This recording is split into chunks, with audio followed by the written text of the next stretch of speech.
오늘 정준길 단장님 나오셨습니다. 안녕하세요. 예, 반갑습니다. 네, 혹시 개인 사찰 해보셨습니까? 아니요, 안 해봤습니다. 근데 너무 제가 직설적으로 물었는데요. 이 검찰에 계시면 좀 이렇게 도청, 감청 좀 하지 않으십니까? 그래서 제가 검사 시절에 제일 핫 이슈는 네. 과연 핸드폰이 도청이 되는지여버렸어요. 아, 네. 당시에는 이제 핸드폰은 도청이 안 된다, 도감청이 안 된다, 된다, 이게 상당히 이제 논란이 있었거든요. 네. 그리고 그때까지 제 기억으로는 뭐 특수수사를 하거나 하는 과정에서 그 핸드폰에 대한 어떤 도감청을 청구한 적이 없었습니다. 그렇기 때문에. 아, 옛날에 검사하셨군요. 예. 그 당시에. 좀 오래되셨군요. 한 10여 년 전 얘기니까. 근데 저는 오늘 최고위 회의에서 아주 중요한 걸 하나 배웠습니다. 네. 핸드폰의 위치 추적을 꺼둬라. 네, 그렇죠. 우리 대표께서 하신 말씀이십니다. 저걸 켜두면은 어쨌거나 위치 추적도 되고 그러니까 꺼두면 조금 안심이 된다. 오늘 아침에 도감청에 대한 그 피해를 최소화하는 그런 강의를 들은 기분인데요. 지금 뭐 말씀하셨지만 우리 시청자 여러분들께서도 그 위치 추적을 꺼놓는 게 좋습니다. 저는 뭐 저 핸드폰이 말입니다. 그러니까 수사기관 입장에서는 정말 좋은 증거 자료예요. 왜냐하면 저거를 가지고 있으면 동선이 다 나오거든요. 네. 그 사람이 언제 어디로 움직였는지가 그대로 위치 추적이 되면 나와요. 근데 저 위치 추적이라는 것이 상당히 평소에는 의미가 있는 게 뭐 내비게이션은 길 찾는 것부터 뭐 음식점 찾거나 여러 가지 부분에서 정말 편하거든요. 근데 저걸 켜놓으면 나중에 혹시라도 본인이 어떤 동선을 통해서 움직였는지, 그러면 다른 사람과의 관계에서 비교를 해보면 그 시간에 만났는지 안 만났는지 이런 것들이 다 나오는 거거든요. 근데 그 중에서 또 있어요. 블루투스하고 와이파이도 켜놓으면 그런 영향이 미치는데, 그렇죠. 저번에 우리가 다 같이 이야기할 때 우리 단장님 핸드폰 보니까 다 켜져 있더라고요. 아, 예. 저는 끈다고 껐는데 가끔씩 지 맘대로 또 켜지더라고요. 그러니까 단장님 핸드폰은 그냥 다 이렇게 노출돼 있는 거예요. 예. 그래서 지금 제가 이렇게 나쁜 짓 안 하면 됩니다. 네, 웃으면서 이야기를 했는데요. 우리 홍준표 대표께서는 내 핸드폰은 누군가가 보고 있다, 듣고 있다 생각하고 사용한다고 하더라고요. 근데 저 역시 그렇게 하고 있습니다. 이 핸드폰은 누군가가 보고 있고 또 듣고 있다, 또 노출되었을 때 뭐 큰 문제가 없다라고 생각하고 사는데요. 그렇게 따지면 참 이게 핸드폰이라는 걸 버려버리고 싶은 생각이 듭니다. 아무튼 자, 지금 방금 보셨는데요. 문재인 정부가 개인통신 자료 100만 건을 수집을 했대요. 2달 동안에. 네. 근데 이 부분에 대해서는 어쨌거나 문재인 정부에서는 지금 이건 뭐 그냥 정상적인 거다. 그리고 이 부분은 수사상 국정원과 경찰, 검찰은 통신자료 열람이 수사상 불가피한 조치라고 얘기하는데요. 사실 과거에 문재인 대통령 후보 시절에 무분별한 사이버 사찰과 도감청 대책을 마련하겠다고 공약을 했었고요. 그랬었죠. 또 민주당도 야당 시절에 수사기관의 통신자료 열람을 대국민 사찰이라고 비판을 그렇죠. 했었거든요. 네. 근데 지금 이거 어떻게 보십니까? 그러니까 지금 한 2달 동안 100만 건을 했다 그러는데 과거의 그 박근혜 정부와 비교를 해보면 네. 숫자가 비슷해요. 네. 그럼 본인들이 그게 뭐 도감청을 하고 있다, 사찰하고 있다 이렇게 비판을 하고 본인들이 정권을 잡으면 이런 일 없게 하겠다고 했는데도 이렇게 반복되고 있으면 네. 결국 본인들도 도감청하고 사찰하고 있다는 거 아닙니까? 그죠? 네. 근데 지금 변명하는 게 정부에서 변명하는 거 보면 과거의 정부가 네. 설명하는 거랑 똑같아요. 네. 그러면은 적어도 이것이 사찰이 아니라고 하면 수사상 불가피한 것이라고 했다면은 야, 우리가 잘못 알았다. 네. 그러니까 일반 국민한테 사과해야 되는 거죠. 근데 그런 것은 전혀 하지도 않고 있으니 지금 본인들이 스스로 이야기했던 그 어떤 말에 스스로 발목이 기억을 잡히는 형국이다. 네. 저는 이렇게 이야기할 수 있을 것 같습니다. 그런데요, 지금 제가 오늘 아침에 회의를 갔더니 우리 홍 대표께서 되게 무서운 얘기를 했어요. 네. 홍준표 대표, 원내대표, 그리고 뭐 정책위장, 그리고 최고위, 네. 그리고 사무총장 네. 핸드폰을 일단 털리고 있다고 봐라, 이런 네. 얘기를 하더라고요. 예. 갑자기 제가 아까 핸드폰을 들고 이러고 있었어요. 이렇게 만지다가 이렇게 조심스럽게 이렇게 싹 내려놓고 이걸 어떻게 해야 되나 했는데요. 근데 이런 식으로 이렇게 한마디로 말해서 만약에 본다면, 제가 어떤 범죄에 연루가 안 되었는데 보게 된다면, 알게 된다면 이거 개인 사찰 아니에요? 그러니까는 저는 과거에 적어도 민주당이 우리 박근혜 정부 당시에 정부를 향해서 문제 제기한 것과 최소한 같은 수준으로 문제 제기해줘야 된다고 봐요. 네. 그러니까 우리 자유한국당 너무 점잖아서는 안 된다고 생각하는데 네. 과거에 결론적으로 지금의 상황을 보면 말도 안 되는 것을 가지고 시시비비하면서 사찰 의혹을 제기했다라고도 볼 수 있는 거거든요. 네. 그러니까 우리는 그것이 말도 안 되는 사찰 의혹을 제기한 거니까 니네 앞으로 그러지 말아라고 이렇게 그냥 점잖게 얘기할 문제인 것인지 네. 최소한 과거에 그런 잘못된 사찰 의혹 제기한 것에 대해서는 국민들 앞에 사과하게 만들어야 된다고 저는 생각합니다. 네, 오늘 좀 전에요. 이제 아마 기사가 나올 것 같은데요.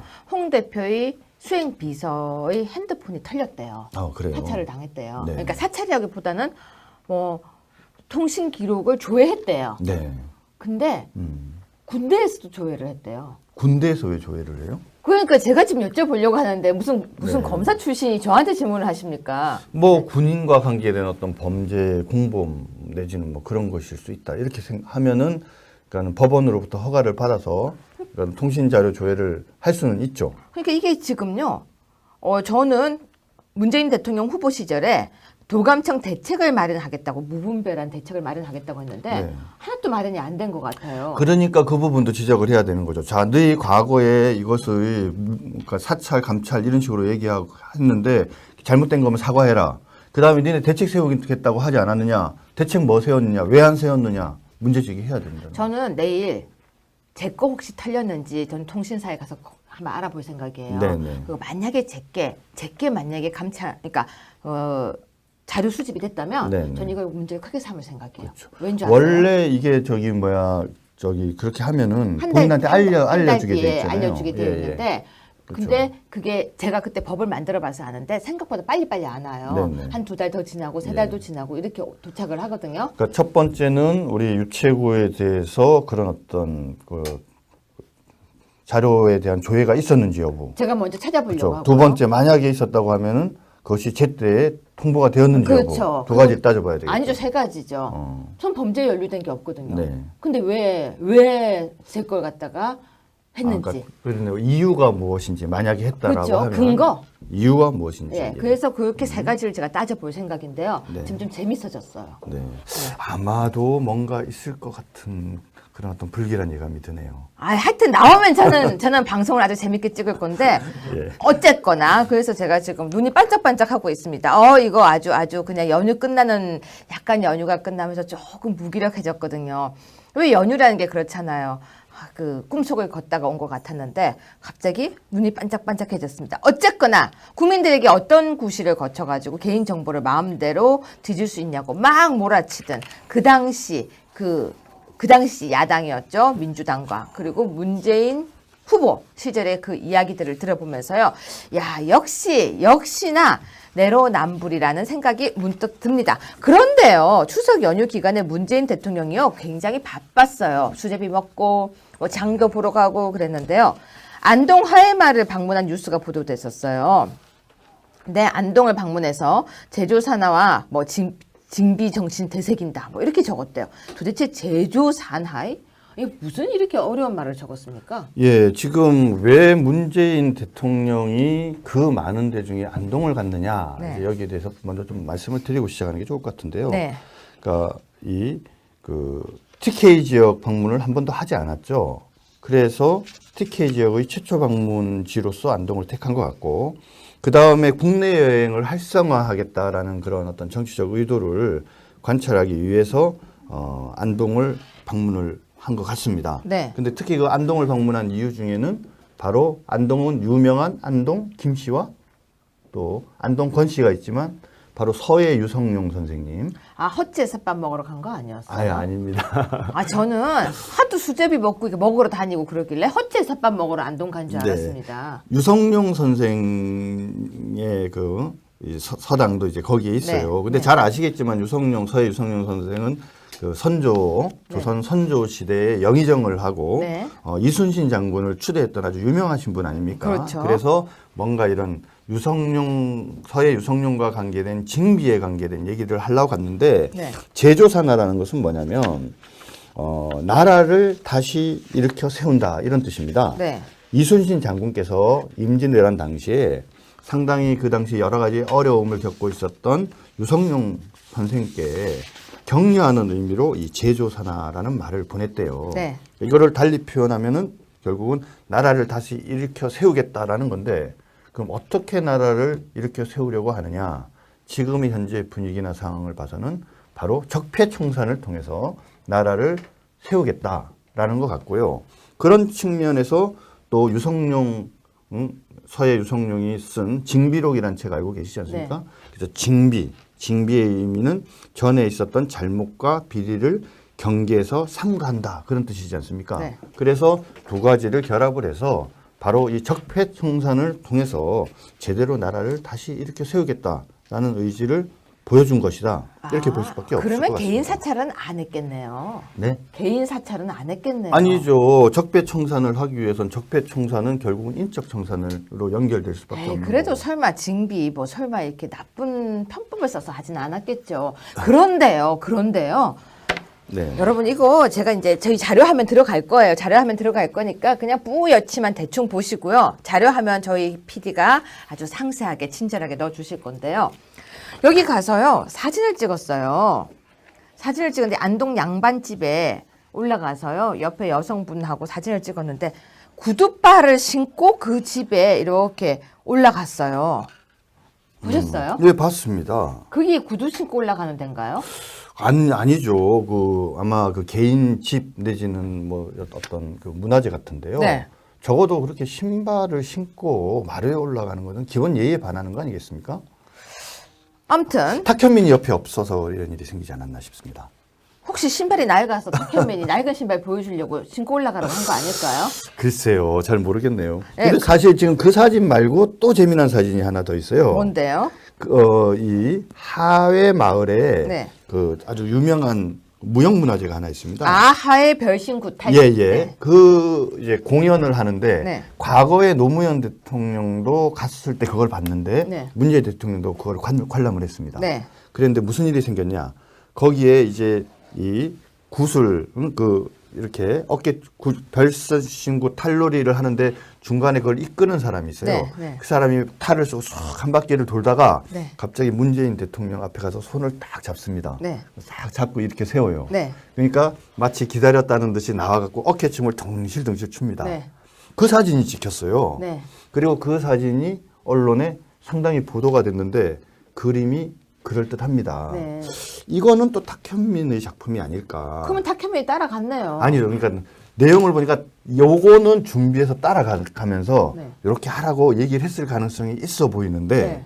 근데 거기 올라갈 때는 요거까지 세세하게는 못 살펴준 거죠. 만약에 단장님이요 이렇게 높은 자리에 올라가면요 네. 제가 옆에서 연출해 드릴게요. 어떻게 해요? 되게 멋있는 장면이요. 이렇게 물을 한 잔 마셔도 이렇게 탁 마시게 사람들이 볼 때 이렇게 여심을 자극하도록 제가 이렇게 예. A부터 Z까지 연출해 드릴게요. 이 연출이 하다가 중간에 멈추니까 신발 신고 올라가네요. 예, 그러니까 지금 이게 그러니까 참 재미난 현상이 네. 그거예요. 아까 말씀드린 그 별신구 탈놀이를 할 때는 네. 그 진행자가 어떻게 사실 대통령이 앉아 계신데 그 대통령 손을 잡아 끄는 게 그게 가능하겠어요? 근데 쓱 잡아 끄니까 아주 스스럼 없이 일어나서 어깨춤을 추는 어떤 이런 장면을 아주 의도를 가지고 이렇게 연출하는 걸 보면 역시 참 쇼통은 잘한다라는 생각이 들면서 우리 이맛살을 찌푸릴 수밖에 없는데 근데 문제는 뭐냐. 근데 이거는 막 방송으로 나가요. 네. 근데 지금 보여주신 그 사진 있지 않습니까? 구두 사진. 그거는 그 구두발로 올라간 그 사진은 언론에 나온 사진이 아니에요.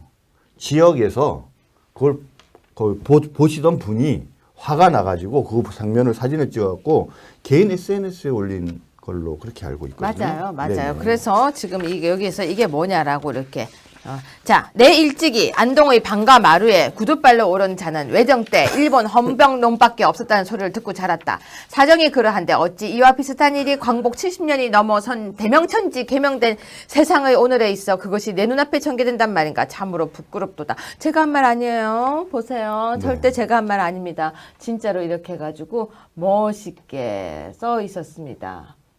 자, 그래서 차라리 가짜 사진이었으면 좋겠다는 말도 있네요. 언론이라는 것이 네. 그러니까 물론 대통령을 일방적으로 비판하거나 비난해서는 안 되죠. 네.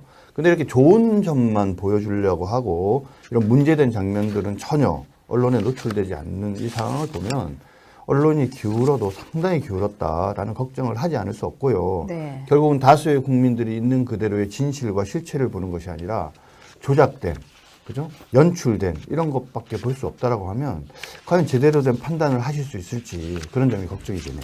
근데 단장님 지금 있잖아요. 네. 사실은 이런 얘기 아세요? 쇼 프로그램 되게 재밌었던 거 기억나세요? 옛날에? 어떤 쇼 프로그램? 그냥 쇼 프로그램 뭐 쇼야 재밌죠. 뭐 재밌는 거 기억나는 거 있으세요? 쇼 이런 거예요. 뭐 옛날에 일요일 밤에 이런 것도 되게 재밌는 예. 그런 거잖아요. 근데 쇼 프로그램은 언젠간 끝이 나요. 네. 네.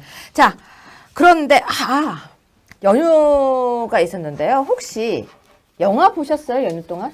네, 영화 하나 봤습니다. 한 영화가 굉장히 유명했어요. 야당과 여당이 해석하는 게 굉장히 다른 영화가 하나가 있었어요.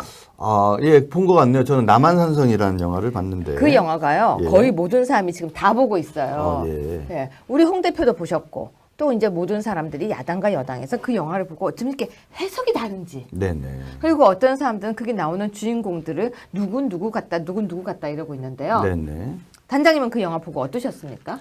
글쎄요, 저는 그 영화의 의도가 무언가 이런 생각을 했어요. 네.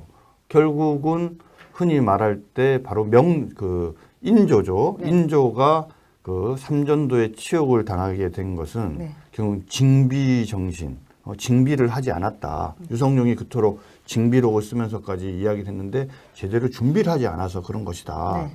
라는 점을 말하기 위해서 이 김은혜 이 남한산성이라는 작품을 영화한 것이다. 이렇게 지적하는 분도 계시는 것 같은데요.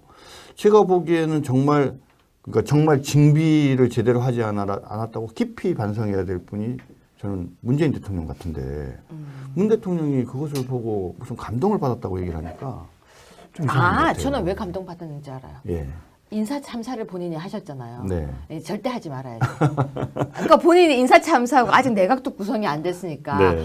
이제 인사 참사를 하지 말아야지. 정말로 이제 인사를 잘해야지. 그거 아닐까요? 그러니까 그거는 반성을 해야 되는 거죠. 반성. 반성 아니었습니까? 반성이 아니라 뭔가 감동을 느끼고 다시는 이러면 안 된다. 뭐 이런 그런 얘기들. 그러니까 다시는 인사 참사. 자기가 잘못했다는 얘기는 안 했던 것 같은데요. 그래요? 저는 어쨌거나 혹시 들으신 얘기 있으면 좀 말씀 좀 해주세요. 저는 문재인 대통령이 그 영화를 보고 내가 나 스스로 징비를 하고 반성을 하고 잘해야 되겠다. 네. 이런 말씀 하신 거는 기억이 없네요. 저는 홍 대표가 보셨다고 해서 잽싸게 가서 그 영화를 봤는데요. 네. 약간 전 지루했어요. 너무 잔인해요. 계속 이렇게 얼굴이 이렇게 계속 그러니까 목이 잘려서 계속 걸려 있는데 저는 그 영화 보면서 교훈이 딱 하나였어요. 네. 뭔지 아세요? 뭡니까? 멍청한 왕을 만나면 국민들이 다 배가 고프고 춥구나. 세상에요. 전 딴 거는 감동적이지 않았는데 이 밀집을 다들 추워서 덮고 있거든요. 근데 그걸 가져가서 말을 먹여요. 네. 그러니까 참 이게 거기서 좋은 말이 나오더라고요. 줬다가 뺏는 건 어렵대요. 이따가 주는 건 쉬워도. 네. 그래서 저는 오히려 그 영화에서 다 교훈이 줬다가 뺏지 말자. 줬다가 뵙죠. 맞는 말씀이시죠. 그러니까 거기서 결국은 왕의 판단력이 참 중요한 것인데 또 더 문제는 결국은 잘못된 어떤 판단의 근거를 마치 그것이 충원인 것처럼 이야기하는 사람들. 네. 뭐 좀 말이 나와서 그 영화에 대해서 한 가지 더 얘기를 하자면 저는 왜 그리 그게 극형에 처하라는 사람이 많습니까? 최명길이 청진영에 네. 갔다 오면은 죽여야 된다라고 하고. 그렇죠? 왜 그런지 가르쳐 드릴까요? 쟤 좀 혼내주세요. 왜 그거 있잖아요. 근데 조금만 혼내주세요 하면 없어 보이잖아요. 네. 크게 혼내세요인데요. 단장님 근데 제가 줬다가 뺏는다는 부분을 지금 되게 방점을 찍었잖아요. 그렇죠. 이유가 있어요. 네. 지금 문재인 정부가 이번에 많이 주잖아요. 네. 끝까지 줄 수 있을까요? 글쎄요. 이제 줬다가 뺐으면 어떻게 될까요? 당장 내년에 예상되어지는 게 아마 최저임금제 그렇죠. 10,000원까지 올리겠다고 했지만 일단 이번에 1년 동안 이제 실질적으로 이제 경제 현실을 보면 이게 10,000원까지 갈 상황이 못 된다는 상황이 되겠죠. 사실 유사한 상황이 사드 배치도 비슷한 거죠. 그렇죠. 사드 배치 절대 안 된다고 계속적으로 얘기하다가 결국은 본인들을 지지하는 사람의 반대를 무릅쓰고 사드를 배치해야 되는 그런 상황까지 이르는 걸 보면 지적하신 것처럼 주는 것, 반대하는 것, 문제 제기하는 건 쉽지만 곧 부메랑을 맞을 것이다. 전 정규직도요. 예. 네? 정규직. 네, 정규직 문제요. 네. 네. 그래서 저는 진짜 어제 제가 영화를 보고 난 뒤에 그 교훈이 딱 하나였습니다. 줬다가 절대로 뺏지 말자. 정말 큰일 난다. 그래서 줄 때 조심해서 주자. 주지를 말자. 네, 참 농담하듯이 실없이 이야기하고 있습니다. 마지막 코너를 하나 보겠습니다. 어제부터 시작해서 계속 검색어에 신혜원이라는 이름이 계속 올라왔었습니다. 제가 옛날에 되게 친한 친구의 여동생 이름이 신혜원이었는데 전 깜짝 놀랐었어요. 근데 이분이 최순실이 아닌 박 전 대통령 대선 캠프에서 사용한 것이라고 양심 선언을 했는데요. 바로 이게 중요한 자료였죠. 바로 태블릿 PC였습니다. 태블릿 PC는 대통령을 탄핵까지 가게 만들었던 어떻게 보면 도화선이었던 존재였기 때문에 지금 이 이야기가 단순한 이야기가 아닌 것 같습니다. 그래서 자, 단장님 왜 1년이 지나서 이제 와서 기자회견을 한 걸까요? 그래서 일단 그 얘기를 하기 전에 네. 이 지금 대통령님 탄핵과 관계된 이 재판의 진행상을 보면 참 재미나는 게 있어요. 시작이 방금 말씀하신 것처럼 태블릿 PC 때문에 시작이 된 거잖아요. 근데 증거에서 빠졌어요. 예, 그런데 이것은 이 범죄 인정 여부와 아무런 관계가 없는 상황이에요. 그리고 그렇죠. 도대체 태블릿 PC가 어디에 가 있는지 네. 아무도 모른다는 거죠. 네. 그렇기 때문에 우리가 어떻게 보면은 지난 한 1년 전쯤에 이 JTBC의 보도 때문에 모든 국민들이 놀라고 분노하고 진상을 규명해야 된다라고 얘기했던 바로 도화선이 된 태블릿 PC가 좀 심하게 표현하면 가짜였다, 뻥이었다 이러면은 이게 참 정말 허전한 일 아니겠습니까?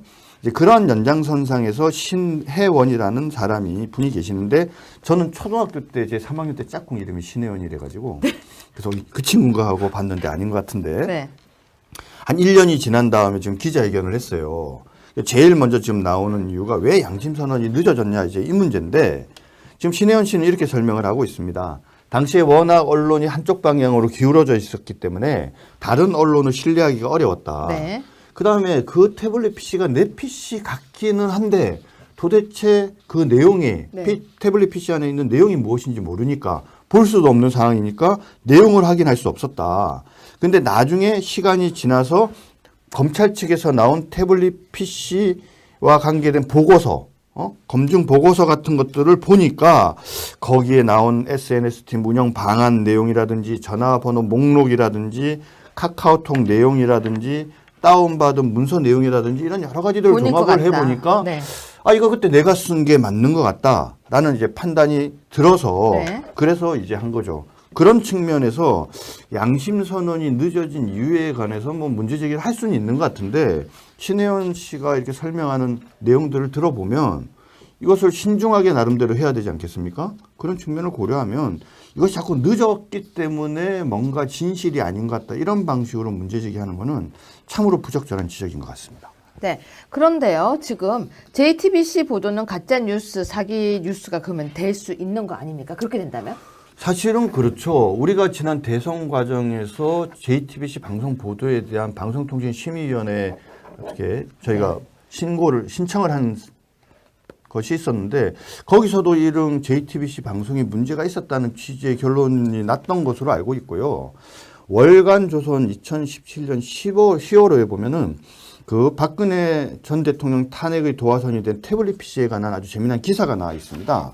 그래서 이 기사의 내용을 간단하게 말씀을 드리면 맨 처음에 JTBC가 이것을 그냥 PC라고 얘기했거든요. 일반용 PC. 근데 그게 하루인가 이틀 만에 태블릿 PC로 바뀐 거죠. 그렇죠. 그렇죠?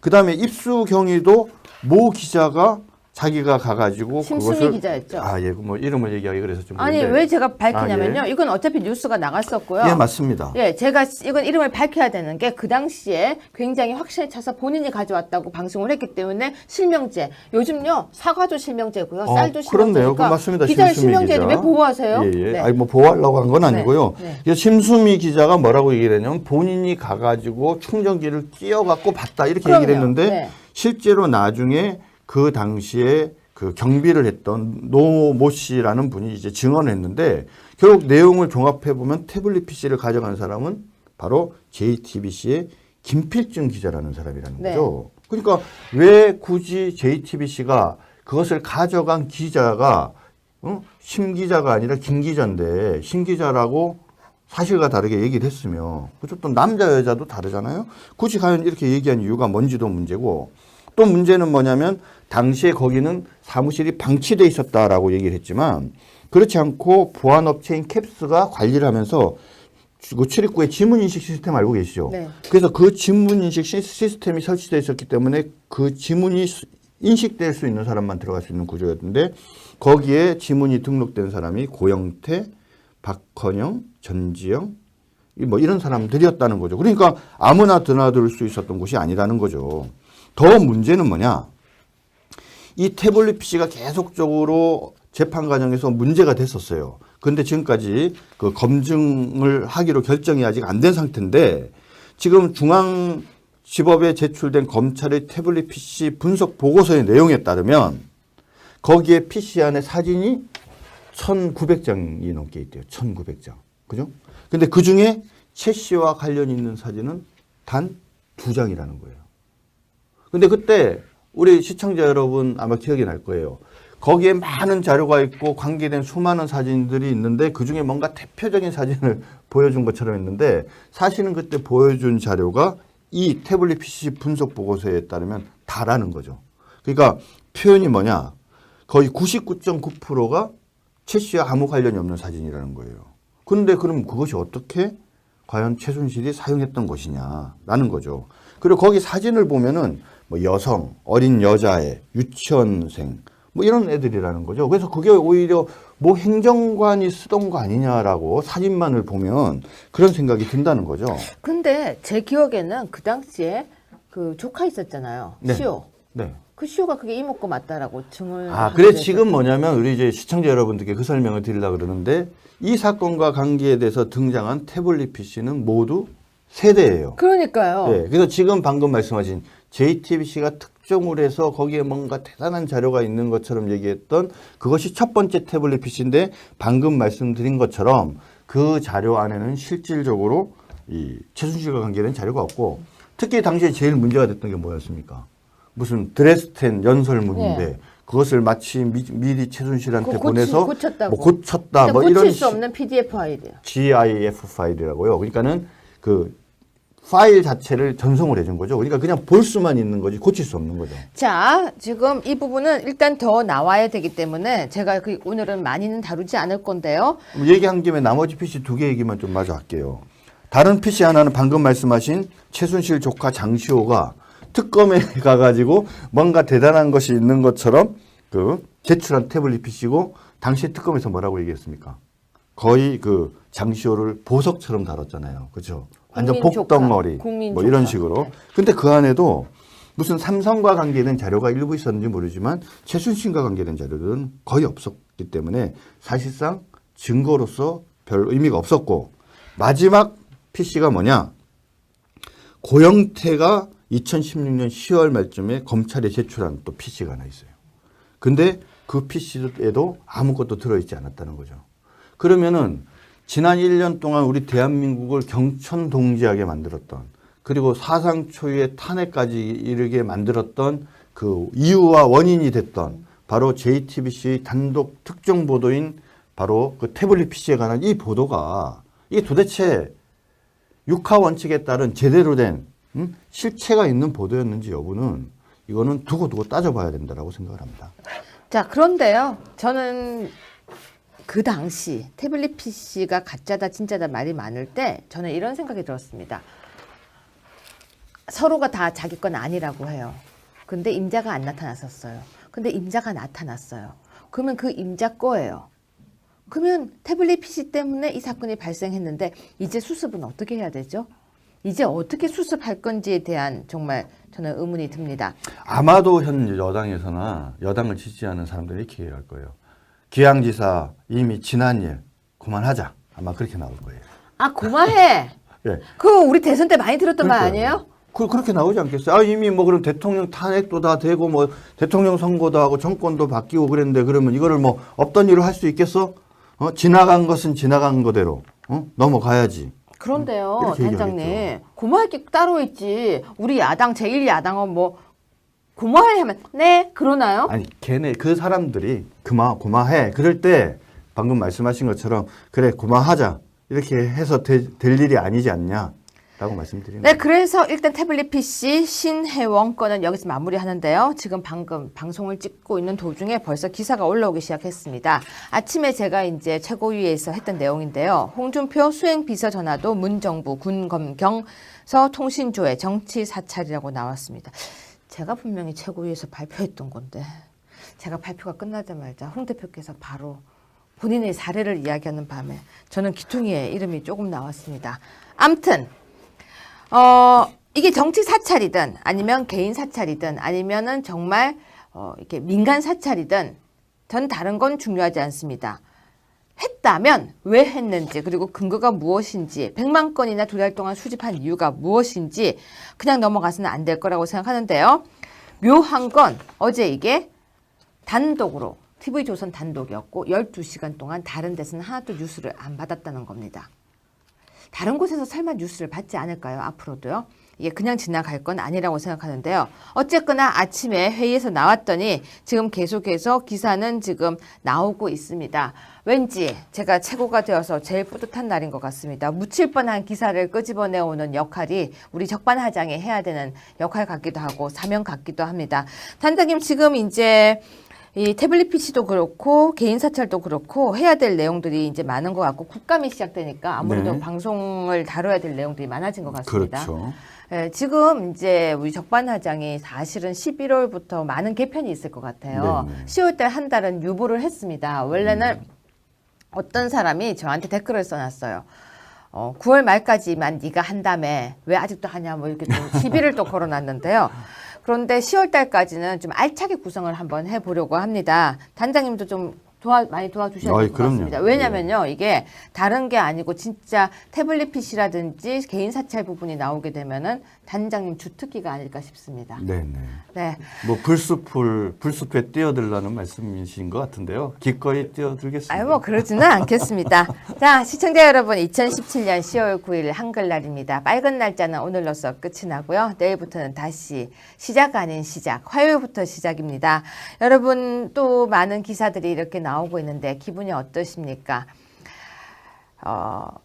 영화를 보고 난 뒤에 제가 느낀 감정은 정말로 줬다가 뺏지 말자라고 이야기를 했는데요. 저는 이런 생각이 들었습니다.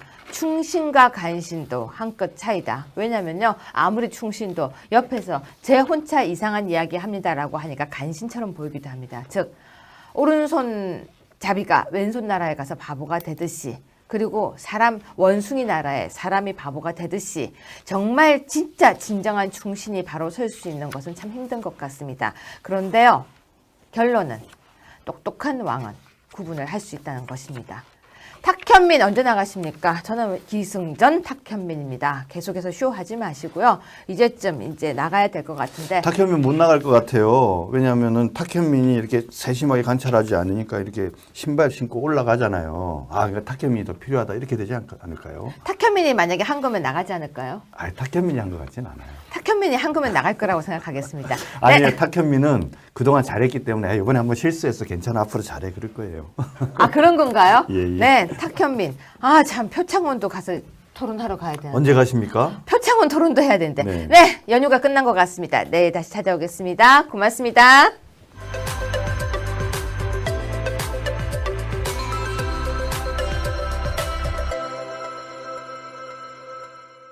네. 그런데요, 지금 JTBC 보도는 가짜 뉴스, 사기 뉴스가 그러면 될 수 있는 거 아닙니까? 그렇게 된다면?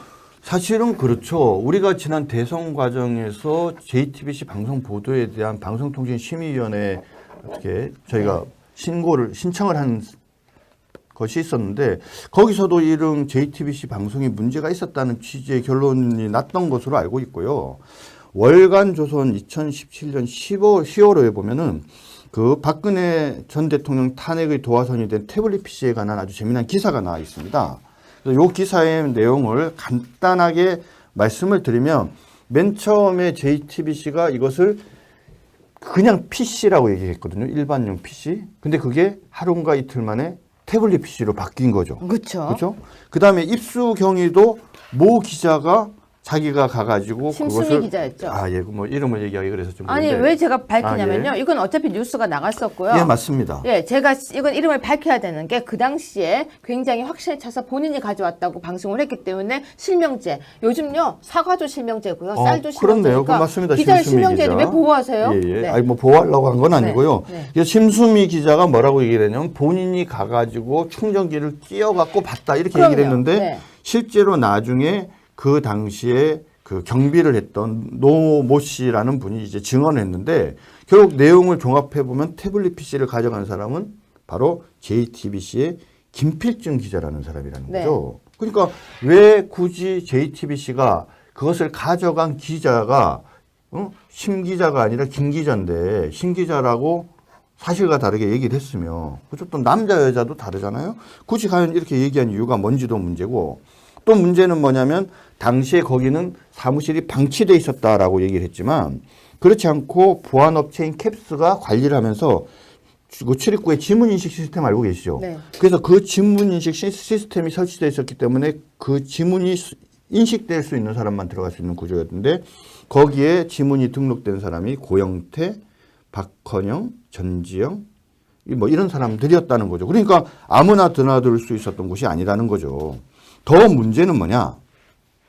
이 태블릿 PC가 계속적으로 재판 과정에서 문제가 됐었어요. 그런데 지금까지 그 검증을 하기로 결정이 아직 안 된 상태인데 지금 중앙지법에 제출된 검찰의 태블릿 PC 분석 보고서의 내용에 따르면 거기에 PC 안에 사진이 1,900장이 넘게 있대요. 1,900장. 그죠? 근데 그 중에 최 씨와 관련 있는 사진은 단 2장이라는 거예요.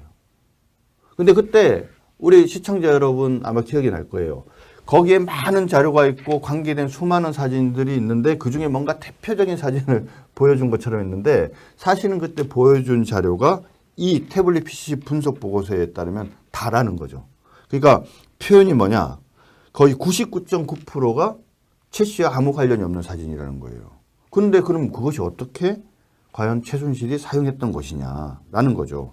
그리고 거기 사진을 보면은 뭐 여성, 어린 여자애, 유치원생 뭐 이런 애들이라는 거죠. 그래서 그게 오히려 뭐 행정관이 쓰던 거 아니냐라고 사진만을 보면 그런 생각이 든다는 거죠. 근데 제 기억에는 그 당시에 그 조카 있었잖아요. 네. 시오. 네. 그 시오가 그게 이모거 맞다라고 증을. 그래 지금 뭐냐면 우리 이제 시청자 여러분들께 그 설명을 드리려고 그러는데 이 사건과 관계에 대해서 등장한 태블릿 PC는 모두 세대예요. 그러니까요. 네, 그래서 지금 방금 말씀하신 JTBC가 특종을 해서 거기에 뭔가 대단한 자료가 있는 것처럼 얘기했던 그것이 첫 번째 태블릿 PC인데 방금 말씀드린 것처럼 그 자료 안에는 실질적으로 이 최순실과 관계된 자료가 없고 특히 당시에 제일 문제가 됐던 게 뭐였습니까? 무슨 드레스텐 연설문인데 네. 그것을 마치 미리 최순실한테 그거 보내서 고쳤다고. 뭐 고쳤다 뭐 고칠 이런 수 없는 PDF 파일이에요. GIF 파일이라고요. 그러니까는 그 파일 자체를 전송을 해준 거죠. 그러니까 그냥 볼 수만 있는 거지 고칠 수 없는 거죠. 자, 지금 이 부분은 일단 더 나와야 되기 때문에 제가 오늘은 많이는 다루지 않을 건데요. 얘기한 김에 나머지 PC 2개 얘기만 좀 마저 할게요. 다른 PC 하나는 방금 말씀하신 최순실 조카 장시호가 특검에 가가지고 뭔가 대단한 것이 있는 것처럼 그 제출한 태블릿 PC고 당시 특검에서 뭐라고 얘기했습니까? 거의 그 장시호를 보석처럼 다뤘잖아요. 그렇죠? 완전 복덩어리 뭐 이런 식으로. 근데 그 안에도 무슨 삼성과 관계된 자료가 일부 있었는지 모르지만 최순실과 관계된 자료들은 거의 없었기 때문에 사실상 증거로서 별 의미가 없었고 마지막 PC가 뭐냐? 고영태가 2016년 10월 말쯤에 검찰에 제출한 또 PC가 하나 있어요. 근데 그 PC에도 아무것도 들어있지 않았다는 거죠. 그러면은 지난 1년 동안 우리 대한민국을 경천동지하게 만들었던 그리고 사상 초유의 탄핵까지 이르게 만들었던 그 이유와 원인이 됐던 바로 JTBC 단독 특정 보도인 바로 그 태블릿 PC에 관한 이 보도가 이게 도대체 육하 원칙에 따른 제대로 된 실체가 있는 보도였는지 여부는 이거는 두고두고 따져봐야 된다라고 생각을 합니다. 자, 그런 것입니까? 뭐 군인과 관계된 어떤 범죄 공범 내지는 뭐 그런 것일 수 있다 이렇게 하면은 그러니까 법원으로부터 허가를 받아서 그러니까 통신 자료 조회를 할 수는 있죠. 그러니까 이게 지금요. 저는 문재인 대통령 후보 시절에 도감청 대책을 마련하겠다고 무분별한 대책을 마련하겠다고 했는데 네. 하나도 마련이 안 된 것 같아요. 그러니까 그 부분도 지적을 해야 되는 거죠. 자, 너희 과거에 이것을 그러니까 사찰, 감찰 이런 식으로 얘기하고 했는데 잘못된 거면 사과해라.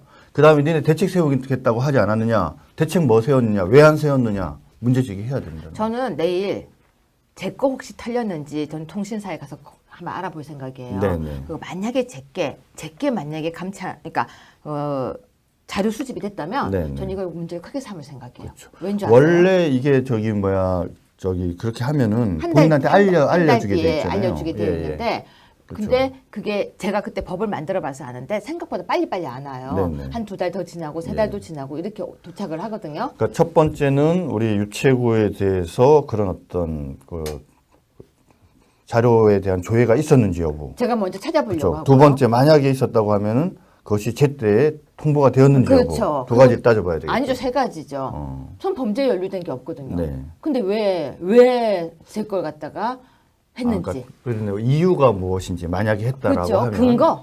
이유가 무엇인지. 예, 그래서 그렇게 3가지를 제가 따져볼 생각인데요. 네. 지금 좀 재밌어졌어요. 네. 아마도 뭔가 있을 것 같은 그런 어떤 불길한 예감이 드네요. 하여튼 나오면 저는 방송을 아주 재밌게 찍을 건데 예. 어쨌거나 그래서 제가 지금 눈이 반짝반짝하고 있습니다. 이거 아주 그냥 연휴 끝나는 약간 연휴가 끝나면서 조금 무기력해졌거든요. 왜 연휴라는 게 그렇잖아요. 그 꿈속을 걷다가 온 것 같았는데 갑자기 눈이 반짝반짝해졌습니다. 어쨌거나 국민들에게 어떤 구실을 거쳐가지고 개인정보를 마음대로 뒤질 수 있냐고 막 몰아치던 그 당시 야당이었죠. 민주당과 그리고 문재인 후보 시절의 그 이야기들을 들어보면서요. 야, 역시나 내로남불이라는 생각이 문득 듭니다. 그런데요. 추석 연휴 기간에 문재인 대통령이요. 굉장히 바빴어요. 수제비 먹고 장도 보러 가고 그랬는데요. 안동 화해마을을 방문한 뉴스가 보도됐었어요. 근데 안동을 방문해서 제조 산하와 징비 정신 되새긴다. 이렇게 적었대요. 도대체 제조 산하이? 이게 무슨 이렇게 어려운 말을 적었습니까? 예, 지금 왜 문재인 대통령이 그 많은 데 중에 안동을 갔느냐. 네. 이제 여기에 대해서 먼저 좀 말씀을 드리고 시작하는 게 좋을 것 같은데요. 네. 그러니까 TK 지역 방문을 한 번도 하지 않았죠. 그래서 TK 지역의 최초 방문지로서 안동을 택한 것 같고, 그 다음에 국내 여행을 활성화하겠다라는 그런 어떤 정치적 의도를 관찰하기 위해서 안동을 방문을 한 것 같습니다. 네. 근데 특히 그 안동을 방문한 이유 중에는 바로 안동은 유명한 안동 김 씨와 또 안동 권 씨가 있지만 바로 서해 유성룡 선생님. 헛제에서 밥 먹으러 간 거 아니었어요? 아닙니다. 저는 하도 수제비 먹고 이렇게 먹으러 다니고 그러길래 헛제에서 밥 먹으러 안동 간 줄 네. 알았습니다. 유성룡 선생의 이 서당도 이제 거기에 있어요. 네. 근데 네. 잘 아시겠지만 서해 유성룡 선생은 그 조선 선조 시대에 영의정을 하고 네. 이순신 장군을 추대했던 아주 유명하신 분 아닙니까? 그렇죠. 그래서 뭔가 이런 서해 유성룡과 관계된 징비에 관계된 얘기를 하려고 갔는데 네. 제조산하라는 것은 뭐냐면 나라를 다시 일으켜 세운다 이런 뜻입니다. 네. 이순신 장군께서 임진왜란 당시에 상당히 그 당시 여러 가지 어려움을 겪고 있었던 유성룡 선생께 격려하는 의미로 이 제조산하라는 말을 보냈대요. 네. 이거를 달리 표현하면은 결국은 나라를 다시 일으켜 세우겠다라는 건데, 그럼 어떻게 나라를 일으켜 세우려고 하느냐?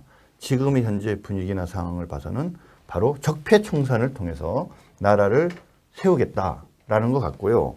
그런 측면에서 또 서해 유성룡이 쓴 징비록이라는 책 알고 계시지 않습니까? 네. 그래서 징비의 의미는 전에 있었던 잘못과 비리를 경계에서 사물한다 그런 뜻이지 않습니까? 네. 그래서 두 가지를 결합을 해서 바로 이 적폐청산을 통해서 제대로 나라를 다시 이렇게 세우겠다라는 의지를 보여준 것이다. 이렇게 볼 수밖에 없을 것 그러면 같습니다. 개인 사찰은 안 했겠네요. 네? 개인 사찰은 안 했겠네요. 아니죠. 적폐청산을 하기 위해선 적폐청산은 결국은 인적청산으로 연결될 수밖에 없는 그래도 거고. 설마 징비 설마 이렇게 나쁜 편법을 써서 하진 않았겠죠. 그런데요. 네. 여러분 이거 제가 이제 저희 자료화면 들어갈 거예요. 자료화면 들어갈 거니까 그냥 뿌옇지만 대충 보시고요. 자료화면 저희 PD가 아주 상세하게 친절하게 넣어주실 건데요. 여기 가서요 사진을 찍었어요. 사진을 찍었는데 안동 양반집에 올라가서요 옆에 여성분하고 사진을 찍었는데 구두발을 신고 그 집에 이렇게 올라갔어요. 보셨어요? 네, 봤습니다. 그게 구두 신고 올라가는 데인가요? 아니죠. 아마 그 개인 집 내지는 뭐 어떤 그 문화재 같은데요. 네.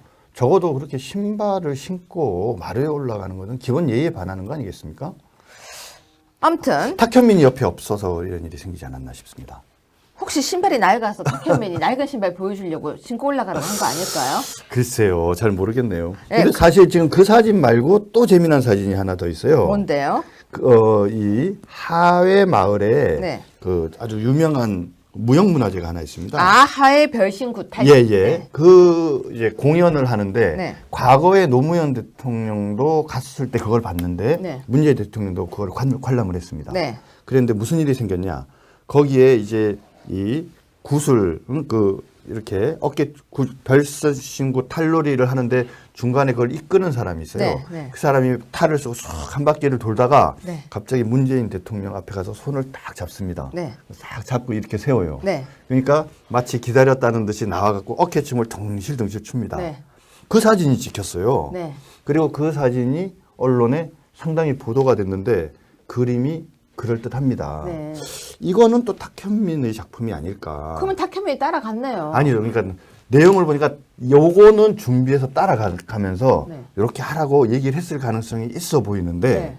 근데 거기 올라갈 때는 요거까지 세세하게는 못 살펴준 거죠. 만약에 단장님이요 이렇게 높은 자리에 올라가면요 네. 제가 옆에서 연출해 드릴게요. 어떻게 해요? 되게 멋있는 장면이요. 이렇게 물을 한 잔 마셔도 이렇게 탁 마시게 사람들이 볼 때 이렇게 여심을 자극하도록 제가 이렇게 예. A부터 Z까지 연출해 드릴게요. 이 연출이 하다가 중간에 멈추니까 신발 신고 올라가네요. 예, 그러니까 지금 이게 그러니까 참 재미난 현상이 네. 그거예요. 아까 말씀드린 그 별신구 탈놀이를 할 때는 네. 그 진행자가 어떻게 사실 대통령이 앉아 계신데 그 대통령 손을 잡아 끄는 게 그게 가능하겠어요? 근데 쓱 잡아 끄니까 아주 스스럼 없이 일어나서 어깨춤을 추는 어떤 이런 장면을 아주 의도를 가지고 이렇게 연출하는 걸 보면 역시 참 쇼통은 잘한다라는 생각이 들면서 우리 이맛살을 찌푸릴 수밖에 없는데 근데 문제는 뭐냐. 근데 이거는 막 방송으로 나가요. 네. 근데 지금 보여주신 그 사진 있지 않습니까? 구두 사진. 그거는 그 구두발로 올라간 그 사진은 언론에 나온 사진이 아니에요. 지역에서 그걸 보시던 분이 화가 나가지고 그 장면을 사진을 찍어갖고 개인 SNS에 올린 걸로 그렇게 알고 있거든요. 맞아요. 네네. 그래서 지금 이게 여기에서 이게 뭐냐라고 이렇게 자, 내 일찍이 안동의 방가 마루에 구두발로 오른 자는 외정 때 일본 헌병론밖에 없었다는 소리를 듣고 자랐다. 사정이 그러한데 어찌 이와 비슷한 일이 광복 70년이 넘어선 대명천지 개명된 세상의 오늘에 있어 그것이 내 눈앞에 전개된단 말인가. 참으로 부끄럽도다. 제가 한 말 아니에요. 보세요. 절대 제가 한 말 아닙니다. 진짜로 이렇게 해가지고 멋있게 써 있었습니다. 자, 그래서 차라리 가짜 사진이었으면 좋겠다는 말도 있네요. 언론이라는 것이 네. 그러니까 물론 대통령을 일방적으로 비판하거나 비난해서는 안 되죠. 네. 근데 이렇게 좋은 점만 보여주려고 하고 이런 문제된 장면들은 전혀 언론에 노출되지 않는 이 상황을 보면 언론이 기울어도 상당히 기울었다라는 걱정을 하지 않을 수 없고요. 네. 결국은 다수의 국민들이 있는 그대로의 진실과 실체를 보는 것이 아니라 조작된 그죠? 연출된 이런 것밖에 볼 수 없다라고 하면 과연 제대로 된 판단을 하실 수 있을지 그런 점이 걱정이 되네요. 근데 단장님 지금 있잖아요. 네. 사실은 이런 얘기 아세요? 쇼 프로그램 되게 재밌었던 거 기억나세요? 옛날에? 어떤 쇼 프로그램? 그냥 쇼 프로그램 뭐 쇼야 재밌죠. 뭐 재밌는 거 기억나는 거 있으세요? 쇼 이런 거요. 뭐 옛날에 일요일 밤에 이런 것도 되게 재밌는 그런 예. 거잖아요. 근데 쇼 프로그램은 언젠간 끝이 나요. 네. 네. 자, 그런데 연휴가 있었는데요. 혹시 영화 보셨어요? 연휴 동안? 네, 그- 영화 봤습니다. 한 영화가 굉장히 유명했어요. 야당과 여당이 해석하는 게 굉장히 다른 영화가 하나가 있었어요. 예, 본 것 같네요. 저는 남한산성이라는 영화를 봤는데. 그 영화가요. 예. 거의 모든 사람이 지금 다 보고 있어요. 예. 네. 우리 홍 대표도 보셨고 또 이제 모든 사람들이 야당과 여당에서 그 영화를 보고 어쩜 이렇게 해석이 다른지. 네네. 그리고 어떤 사람들은 그게 나오는 주인공들을 누군 누구 같다, 누군 누구 같다 이러고 있는데요. 네네. 단장님은 그 영화 보고 어떠셨습니까? 글쎄요, 저는 그 영화의 의도가 무언가 이런 생각을 했어요. 네. 결국은 흔히 말할 때 바로 인조죠. 네. 인조가 그 삼전도의 치욕을 당하게 된 것은 네. 결국 징비 정신, 징비를 하지 않았다. 유성룡이 그토록 징비록을 쓰면서까지 이야기를 했는데 제대로 준비를 하지 않아서 그런 것이다. 네. 라는 점을 말하기 위해서 이 김은혜 이 남한사상이라는 작품을 영화한 것이다. 이렇게 지적하는 분도 계시는 것 같은데요. 제가 보기에는 그러니까 정말 징비를 제대로 하지 않았다고 깊이 반성해야 될 분이 저는 문재인 대통령 같은데 문 대통령이 그것을 보고 무슨 감동을 받았다고 얘기를 하니까 좀 이상한 것 같아요. 저는 왜 감동받았는지 알아요. 예. 인사 참사를 본인이 하셨잖아요. 네. 예, 절대 하지 말아야죠. 그러니까 본인이 인사 참사하고 아직 내각도 구성이 안 됐으니까 네. 이제 인사 참사를 하지 말아야지. 정말로 이제 인사를 잘해야지. 그거 아닐까요? 그러니까 그거는 반성을 해야 되는 거죠. 반성을. 반성 아니었습니까? 반성이 아니라 뭔가 감동을 느끼고 다시는 이러면 안 된다. 뭐 이런 그런 얘기들. 그러니까 다시는 인사 참사. 자기가 잘못했다는 얘기는 안 했던 것 같은데요. 그래요? 오늘 정준길 단장님 나오셨습니다. 안녕하세요. 예, 반갑습니다. 네, 혹시 개인 사찰 해보셨습니까? 아니요, 안 해봤습니다. 근데 너무 제가 직설적으로 물었는데요. 이 검찰에 계시면 좀 이렇게 도청, 감청 좀 하지 않으십니까?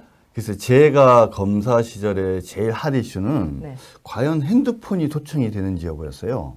네. 당시에는 이제 핸드폰은 도청이 안 된다, 도감청이 안 된다, 된다 이게 상당히 이제 논란이 있었거든요. 네. 그리고 그때까지 제 기억으로는 특수수사를 하거나 하는 과정에서 그 핸드폰에 대한 어떤 도감청을 청구한 적이 없었습니다. 그렇기 때문에 옛날에 검사하셨군요. 예, 그 당시에 좀 오래되셨군요. 한 10여 년 전 얘기니까. 근데 저는 오늘 최고위 회의에서 아주 중요한 걸 하나 배웠습니다. 네. 핸드폰의 위치 추적을 꺼둬라. 네, 그렇죠. 우리 대표께서 하신 말씀이십니다. 저걸 켜두면은 어쨌거나 위치 추적도 되고 그러니까 꺼두면 조금 안심이 된다. 오늘 아침에 도감청에 대한 그 피해를 최소화하는 그런 강의를 들은 기분인데요. 지금 뭐 말씀하셨지만 우리 시청자 여러분들께서도 그 위치 추적을 꺼놓는 게 좋습니다. 저는 저 핸드폰이 말입니다. 그러니까 수사기관 입장에서는 정말 좋은 증거 자료예요. 왜냐하면 저거를 가지고 있으면 동선이 다 나오거든요. 네. 그 사람이 언제 어디로 움직였는지가 그대로 위치 추적이 되면 나와요. 근데 저 위치 추적이라는 것이 상당히 평소에는 의미가 있는 게 내비게이션은 길 찾는 것부터 뭐 음식점 찾거나 여러 가지 부분에서 정말 편하거든요. 근데 저걸 켜놓으면 나중에 혹시라도 본인이 어떤 동선을 통해서 움직였는지, 그러면 다른 사람과의 관계에서 비교를 해보면 그 시간에 만났는지 안 만났는지 이런 것들이 다 나오는 거거든요. 근데 그 중에서 또 있어요. 블루투스하고 와이파이도 켜놓으면 그런 영향이 미치는데 그렇죠. 저번에 우리가 다 같이 이야기할 때 우리 단장님 핸드폰 보니까 다 켜져 있더라고요. 예. 저는 끈다고 껐는데 가끔씩 지 마음대로 또 켜지더라고요. 그러니까 단장님 핸드폰은 그냥 다 이렇게 노출돼 있는 거예요. 예. 그래서 지금 제가 이렇게 나쁜 짓 안 하면 됩니다. 네, 웃으면서 이야기를 했는데요. 우리 홍준표 대표께서는 내 핸드폰은 누군가가 보고 있다, 듣고 있다 생각하고 사용한다고 하더라고요. 근데 저 역시 그렇게 하고 있습니다. 이 핸드폰은 누군가가 보고 있고 또 듣고 있다, 또 노출되었을 때 뭐 큰 문제가 없다라고 생각하고 사는데요. 그렇게 따지면 참 이게 핸드폰이라는 걸 버려버리고 싶은 생각이 듭니다. 아무튼 자, 지금 방금 보셨는데요. 문재인 정부가 개인통신 자료 100만 건을 수집을 했대요. 2달 동안에. 네. 근데 이 부분에 대해서는 어쨌거나 문재인 정부에서는 지금 이건 뭐 그냥 정상적인 거다. 그리고 이 부분은 수사상 국정원과 경찰, 검찰은 통신 자료 열람이 수사상 불가피한 조치라고 얘기하는데요. 사실 과거에 문재인 대통령 후보 시절에 무분별한 사이버 사찰과 도감청 대책을 마련하겠다고 공약을 했었고요. 그랬었죠. 또 민주당도 야당 시절에 수사기관의 통신자료 열람을 대국민 사찰이라고 비판을 그렇죠. 했었거든요. 네. 근데 지금 이거 어떻게 보십니까? 그러니까 지금 한 2달 동안 100만 건을 했다 그러는데 과거의 그 박근혜 정부와 비교를 해보면 네. 숫자가 비슷해요. 네. 그럼 본인들이 그게 뭐 도감청을 하고 있다, 사찰하고 있다 이렇게 비판을 하고 본인들이 정권을 잡으면 이런 일 없게 하겠다고 했는데도 이렇게 반복되고 있으면 네. 결국 본인들도 도감청하고 사찰하고 있다는 거 아닙니까? 그죠? 네. 근데 지금 변명하는 게 정부에서 변명하는 거 보면 과거의 정부가 네. 설명하는 거랑 똑같아요. 네. 그러면은 적어도 이것이 사찰이 아니라고 하면 수사상 불가피한 것이라고 했다면은 야, 우리가 잘못 알았다. 네. 그러니까 일반 국민한테 사과해야 되는 거죠. 근데 그런 것은 전혀 하지도 않고 있으니 지금 본인들이 스스로 이야기했던 그 어떤 말에 스스로 발목이 기억을 잡히는 형국이다. 네. 저는 이렇게 이야기할 수 있을 것 같습니다. 그런데요, 지금 제가 오늘 아침에 회의를 갔더니 우리 홍 대표께서 되게 무서운 얘기를 했어요. 네. 홍준표 대표, 원내대표, 그리고 뭐 정책위장, 그리고 최고위, 네. 그리고 사무총장 네. 핸드폰을 일단 털리고 있다고 봐라. 이런 네. 얘기를 하더라고요. 예. 갑자기 제가 아까 핸드폰을 들고 이러고 있었어요. 이렇게 만지다가 이렇게 조심스럽게 이렇게 싹 내려놓고 이걸 어떻게 해야 되나 했는데요. 근데 이런 식으로 이렇게 한마디로 말해서 만약에 본다면 제가 어떤 범죄에 연루가 안 되었는데 보게 된다면 알게 된다면 이거 개인 사찰 아니에요? 그러니까는 저는 과거에 적어도 민주당이 우리 박근혜 정부 당시에 정부를 향해서 문제 제기한 것과 최소한 같은 수준으로 문제 제기해줘야 된다고 봐요. 네. 그러니까 우리 자유한국당 너무 점잖아서는 안 된다고 생각하는데 네. 과거에 결론적으로 지금의 상황을 보면 말도 안 되는 것을 가지고 시시비비하면서 사찰 의혹을 제기했다라고도 볼 수 있는 거거든요. 네. 그러니까 우리는 그것이 말도 안 되는 사찰 의혹을 제기한 거니까 니네 앞으로 그러지 말아라고 이렇게 그냥 점잖게 얘기할 문제인 것인지 네. 최소한 과거에 그런 잘못된 사찰 의혹 제기한 것에 대해서는 국민들 앞에 사과하게 만들어야 된다고 저는 생각합니다. 네, 오늘 좀 전에요. 이제 아마 기사가 나올 것 같은데요.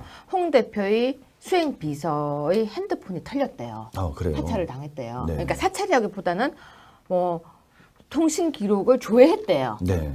근데 군대에서도 조회를 했대요. 군대에서 왜 조회를 해요? 그러니까 제가 지금 여쭤보려고 하는데 무슨 네. 검사 출신이 저한테 질문을 하죠. 저는 어쨌거나 혹시 들으신 얘기 있으면 좀 말씀 좀 해주세요. 저는 문재인 대통령이 그 영화를 보고 내가 나 스스로 징비를 하고 반성을 하고 잘해야 되겠다. 네. 이런 말씀 하신 거는 기억이 없네요. 저는 홍 대표가 보셨다고 해서 잽싸게 가서 그 영화를 봤는데요. 네. 약간 전 지루했어요. 너무 잔인해요. 계속 이렇게 얼굴이 이렇게 계속 그러니까 목이 잘려서 계속 걸려 있는데 저는 그 영화 보면서 교훈이 딱 하나였어요. 네. 뭔지 아세요? 뭡니까? 멍청한 왕을 만나면 국민들이 다 배가 고프고 춥구나. 세상에요. 전 딴 거는 감동적이지 않았는데 이 밀집을 다들 추워서 덮고 있거든요. 근데 그걸 가져가서 말을 먹여요. 네. 그러니까 참 이게 거기서 좋은 말이 나오더라고요. 줬다가 뺏는 건 어렵대요. 이따가 주는 건 쉬워도. 네. 그래서 저는 오히려 그 영화에서 다 교훈이 줬다가 뺏지 말자. 줬다가 뵙죠. 맞는 말씀이시죠. 그러니까 거기서 결국은 왕의 판단력이 참 중요한 것인데 또 더 문제는 결국은 잘못된 어떤 판단의 근거를 마치 그것이 충원인 것처럼 이야기하는 사람들. 네. 뭐 좀 말이 나와서 그 영화에 대해서 한 가지 더 얘기를 하자면 저는 왜 그리 뭐 그게 극형에 처하라는 사람이 많습니까? 그 뭐 최명길이 청진영에 네. 갔다 오면은 죽여야 된다라고 하고 그렇죠? 왜 그런지 가르쳐 드릴까요? 쟤 좀 혼내주세요. 왜 그거 있잖아요. 근데 조금만 혼내주세요 하면 없어 보이잖아요. 네. 크게 혼내세요인데요. 단장님 근데 제가 줬다가 뺏는다는 부분을 지금 되게 방점을 찍었잖아요. 그렇죠. 이유가 있어요. 네. 지금 문재인 정부가 이번에 많이 주잖아요. 네. 끝까지 줄 수 있을까요?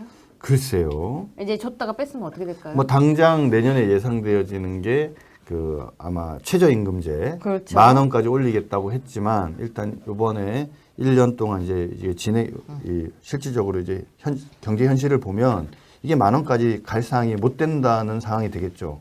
사실 유사한 상황이 뭐 사드 배치도 비슷한 거죠. 그렇죠. 사드 배치 절대 안 된다고 계속적으로 얘기하다가 결국은 본인들을 지지하는 사람의 반대를 무릅쓰고 사드를 배치해야 되는 그런 상황까지 이르는 걸 보면 지적하신 것처럼 주는 것, 반대하는 것, 문제 제기하는 건 쉽지만 곧 부메랑을 맞을 것이다. 전 정규직도요. 예.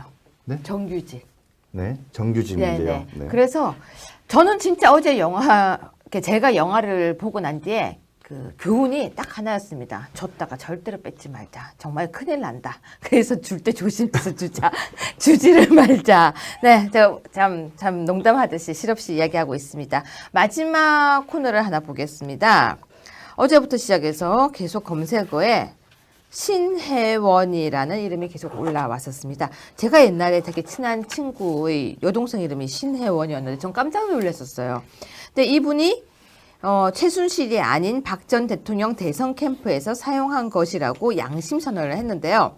바로 이게 중요한 자료였죠. 바로 태블릿 PC였습니다. 태블릿 PC는 대통령을 탄핵까지 가게 만들었던 어떻게 보면 도화선이었던 존재였기 때문에 지금 이 이야기가 단순한 이야기가 아닌 것 같습니다. 그래서 자 단장님 왜 1년이 네. 지나서 이제 와서 기자회견을 한 걸까요? 그래서 일단 그 얘기를 하기 전에 네. 이 지금 대통령님 탄핵과 관계된 이 재판의 진행상을 보면 참 재미난 게 있어요. 시작이 방금 말씀하신 것처럼 태블릿 PC 때문에 시작이 된 거잖아요. 근데 증거에서 빠졌어요. 예, 그런데 이것은 이 범죄 인정 여부와 아무런 관계가 없는 상황이에요. 그리고 그렇죠. 도대체 태블릿 PC가 어디에 가 있는지 네. 아무도 모른다는 거죠. 네. 그렇기 때문에 우리가 어떻게 보면은 지난 한 1년 전쯤에 이 JTBC의 보도 때문에 모든 국민들이 놀라고 분노하고 진상을 규명해야 된다라고 얘기했던 바로 도화선이 된 태블릿 PC가 좀 심하게 표현하면 가짜였다, 뻥이었다 이러면은 이게 참 정말 허전한 일 아니겠습니까? 이제 그러한 연장선상에서 신혜원이라는 분이 계시는데 저는 초등학교 때 제 3학년 때 짝꿍 이름이 신혜원이래 가지고 그래서 그 친구인가 하고 봤는데 아닌 것 같은데 네. 한 1년이 지난 다음에 지금 기자회견을 했어요. 제일 먼저 지금 나오는 이유가 왜 양심선언이 늦어졌냐 이제 이 문제인데 지금 신혜원 씨는 이렇게 설명을 하고 있습니다. 당시에 워낙 언론이 한쪽 방향으로 기울어져 있었기 때문에 다른 언론을 신뢰하기가 어려웠다. 네. 그다음에 그 태블릿 PC가 내 PC 같기는 한데 도대체 그 내용이 네. 태블릿 PC 안에 있는 내용이 무엇인지 모르니까 볼 수도 없는 상황이니까 내용을 확인할 수 없었다. 근데 나중에 시간이 지나서 검찰 측에서 나온 태블릿 PC와 관계된 보고서, 검증 보고서 같은 것들을 보니까 거기에 나온 SNS팀 운영 방안 내용이라든지 전화번호 목록이라든지 카카오톡 내용이라든지 다운받은 문서 내용이라든지 이런 여러 가지들을 본인 것 종합을 같다. 해보니까 네. 아, 이거 그때 내가 쓴 게 맞는 것 같다라는 이제 판단이 들어서 네. 그래서 이제 한 거죠. 그런 측면에서 양심 선언이 늦어진 이유에 관해서 뭐 문제 제기를 할 수는 있는 것 같은데 신혜원 씨가 이렇게 설명하는 내용들을 들어보면 이것을 신중하게 나름대로 해야 되지 않겠습니까? 그런 측면을 고려하면 이것이 자꾸 늦었기 때문에 뭔가 진실이 아닌 것 같다 이런 방식으로 문제 제기하는 거는 참으로 부적절한 지적인 것 같습니다.